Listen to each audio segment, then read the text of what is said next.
నమస్తే welcome to KK news నేను శ్రీదేవి కేంద్రంలోని ఎన్డీఏ ప్రభుత్వం కీలక నిర్ణయాలను తీసుకుంటోంది. ముఖ్యంగా ఏపీ విషయంలో అత్యంత శ్రద్ధతో ఉంది. మోడీ నేతృత్వంలోని వరుసగా 3 సార్లు ఎన్డీఏ అధికారంలోకి వచ్చింది. అయితే గత 2 సార్లు ఏపీకి ఎటువంటి ప్రాధాన్యం దక్కలేదు. ఈసారి మాత్రం ఎనలేని ప్రాధాన్యం ఇస్తున్నారు ప్రధాని మోదీ. ఎన్డీఏలో టీడీపీ కీలక భాగస్వామి కావడమే అందుకు కారణం.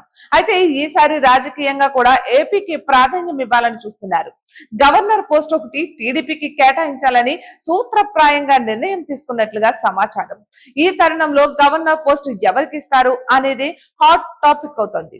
అయితే విశ్వసనీయ సమాచారం మేరకు అశోక్ గజపతిరాజు వైపు చంద్రబాబు మొగ్గు చూపుతున్నట్లుగా సమాచారం. ప్రస్తుతం గవర్నర్ పోస్టుల భర్తీకి సంబంధించి కేంద్రం నుంచి సంకేతాలు వచ్చాయి. తమిళనాడు గవర్నర్ రవిని పక్కన పెడుతున్న తరుణంలో అక్కడ మంచి వ్యక్తిని గవర్నర్ గా నిర్మించాలన్నది కేంద్ర ప్రజల ప్లాన్. అందుకు అశోక్ గజపతిరాజు అయితే సరిపోతారని ఒక నిర్ణయానికి వచ్చినట్లుగా సమాచారం. ఇక అశోక్ విషయంలో చంద్రబాబుతో పాటు లోకేష్ సానుకూలంగా ఉన్నారు. పార్టీని ఇరుకును పెట్టేలా ఎప్పుడు అశోక్ గజపతిరాజు వ్యవహరించలేదు. పార్టీతో పాటు అధినేత పట్ల విధేయతతోనే ఉన్నారు. అందుకే అశోక్ పెద్దరికాన్ని గౌరవించాలని చంద్రబాబు నిర్ణయం తీసుకున్నట్లుగా ప్రచారం నడుస్తోంది. ఇక మరోవైపు మాజీ మంత్రి యనమల రామకృష్ణుడు పేరు గవర్నర్ పోస్టుకు పరిశీలనలోకి వచ్చింది. ఇటీవల ఎమ్మెల్సీగా ఉన్న యనమల పదవీ విరమణ పొందారు. వారితో పాటు అధినేతతో గ్యాప్ ఉందన్నది ఒక ప్రచారం. ఈ తరుణంలో స్వీయ చరిత్రను రాసుకున్నారు యనమల రామకృష్ణుడు. అందులో ఎన్టీఆర్ కంటే చంద్రబాబు పాలనా దక్షుడు అంటూ కొనియాడారు.